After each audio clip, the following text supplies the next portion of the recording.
인생사 세옹지마라는 이야기가 있습니다. 그 중국의 한 나라에 세옹이라고 하는 그 사람이 있었다고 하죠. 근데 어느 날 갑자기 말이 사라졌어요.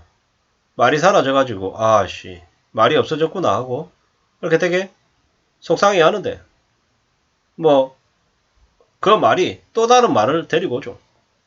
그러니까 사람들이 이제 부러워하는 거죠. 야 말이 하나 더 생겼으니까 좋겠습니다. 근데 또 좀 지난 다음에 하나밖에 없는 자기 아들이 그 새로 이렇게 생겨난 말을 타다가 다리가 뚝 부러져요. 다리 병실이 된 거죠. 또 주변 사람들이 와서 얘기합니다. 당신의 아들이 다리가 부러져서 다리 병신이 돼가지고 얼마나 슬프겠습니까? 라고 얘기하죠. 그때 이제 세옹이라고 하는 사람이 또 얘기합니다. 아유 뭐 그렇겠죠. 또 두고 봐야겠죠. 근데 그의 전쟁이 터져가지고 그 마을에 남자란 남자들은 젊은 청년들은 다 끌려가서 전쟁터로 끌려가게 되죠. 지나고 났더니 그 세옹의 아들 그 갑자기 생긴 말 때문에 그 말을 타다가 다리가 부러져서 다리 병신이 된 아들만 다리가 불구화됐기 때문에 전쟁터에 끌려가지 않고 살아남고 또 자신의 대를 이어나갈 수 있다는 거죠. 이런 걸 보면서 아 우리가 살아가는 삶이 좋은 일이 나쁜 일이 되기도 하고 나쁜 일이 좋은 일이 되기도 하다라는 거죠. 우리의 인생을 한치도 모른다라는 게 우리의 삶임을 알고 좀 겸허히 지내야겠다라는 거죠. 그렇게 아둥바둥 발버둥 치면서 이걸 내 거라고 생각하고 움켜쥐고 지내야겠다라고 했는데 되돌아봤더니 그거 움켜쥐려고 그렇게 발버둥 쳤지만 진짜로 내 손에 쥔 건 남은 건 얼마 없더라는 이런 생각들도 하는 거죠. 뭐 많은 공리들 많은 고민들을 할 수밖에 없는 거죠. 뭡니까?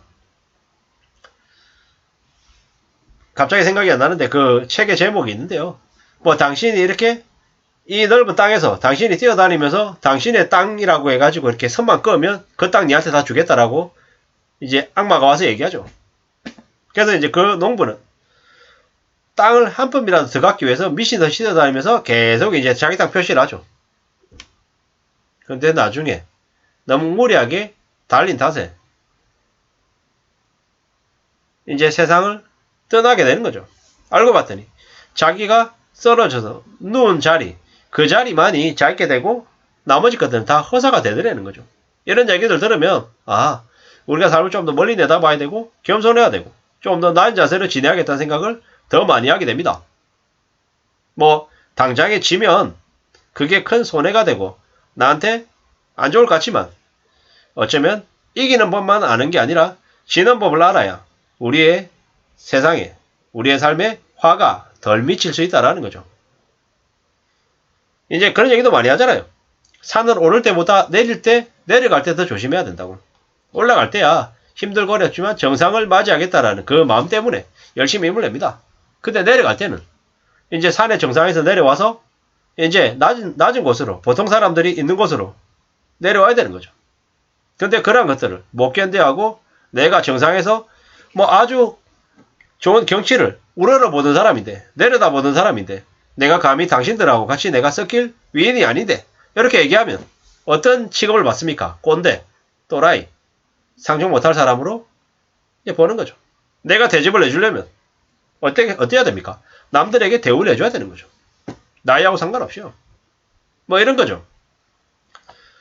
요즘에는 은퇴한 사람들, 퇴직한 사람들끼리 자기들끼리 이제 오비 모임을 하잖아요. 그러면 그런 얘기를 한대요.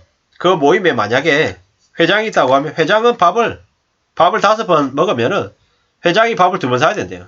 그리고 총무가 1번 사고 나머지 2번은 그냥 더치페이 해야 된대요.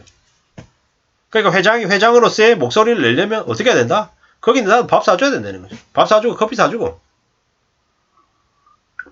술도 사야 된다는 거죠. 그래야지 대접받고 그 사람 아래에서 고개를 숙이는 거지. 자기한테 해주는 거 없는데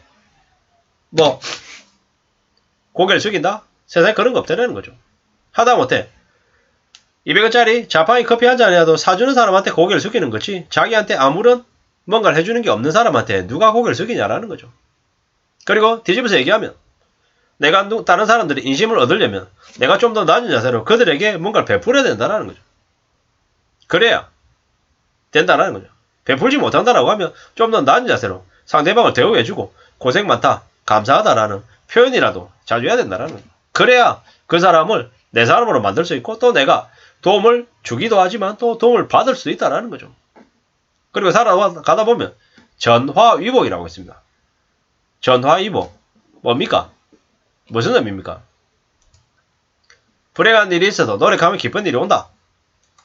뭐 화가 바뀌어서 복이 된다는 거죠. 우리가 힘들고 어려울 때 어떤 생각을 해야 됩니까? 어떤 마음을 먹어야 됩니까? 힘들고 어렵지만 그 안에서 어떻게든 좀 헤쳐나갈 공기, 좀 더 살아낼 각오를 해야 된다는 거죠.